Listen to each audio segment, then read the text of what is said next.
Today we're going to have a little bit of a look at a little known genus of plants called Stachyurus. They can be evergreen or deciduous. They have long catkin-like flowers and they come from China, and strangely they're not terribly well known or appreciated by garden lovers.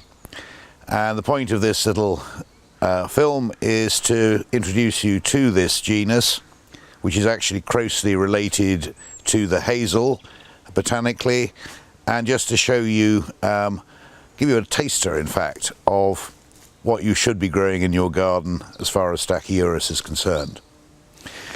Here is Stachyurus chinensis. It's about 20 years old, it's about 10-12 feet tall, and it's about 15-20 feet wide. It flowers before the leaves come. The flowers are in long racemes and they're a delicate pale yellow, and they absolutely abundant on this plant. It's fairly short-lived, probably 30 or 40 years only, because it flowers so much. It sets seed in the midst of summer, and it's really tires itself out with all that effort. Perhaps it's best to grow it on a bit of a bank so that the plant is above you and you can look up at these wonderful flowers. No scent, but a hell of a display.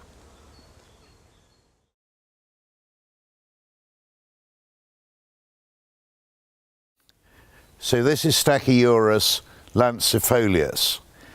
Unlike the Stachyurus we've just been looking at, the flowers come out as the first leaves emerge, and the flowers aren't yellow completely. They have a lovely touch of pink in them just as the flowers open. The racemes are not as long as in Stachyurus chinensis. They're chubbier, and perhaps they're not quite so impressive. But the tree has the most lovely bark in its new shoots. This is only about 12 years old and already it's 15 feet tall. It's perhaps a species more for the connoisseur, although I'm sure this will become much more widely available over time.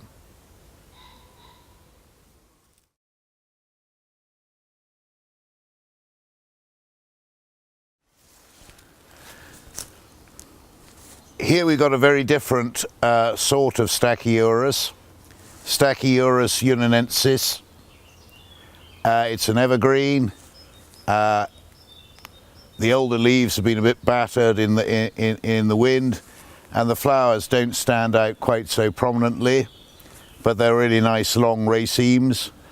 The plant has arching branches and very nice new growth, which has a pretty sort of bronzy red colouring to it.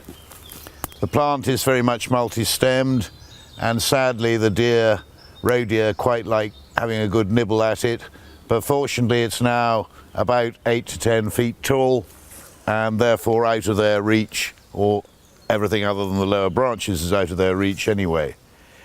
It's a species which will in time sucker and form quite a big bush, and it's more a plant for the connoisseur, but it's certainly an interesting variation on this peculiar and rather attractive species, genus rather attractive genus.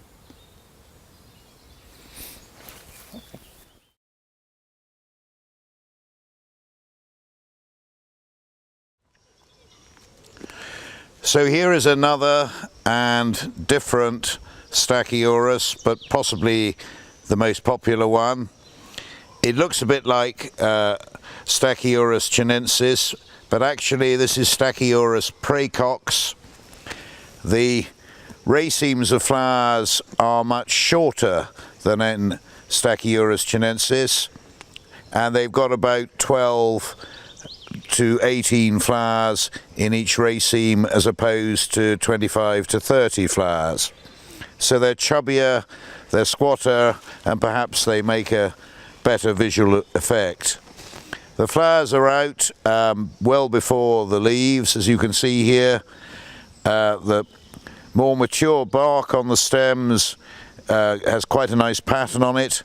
The new growth shoots are yellow, and the youngest shoots of all are purplish red, and that's really what distinguishes it from Stachyurus chinensis in addition to the flowers.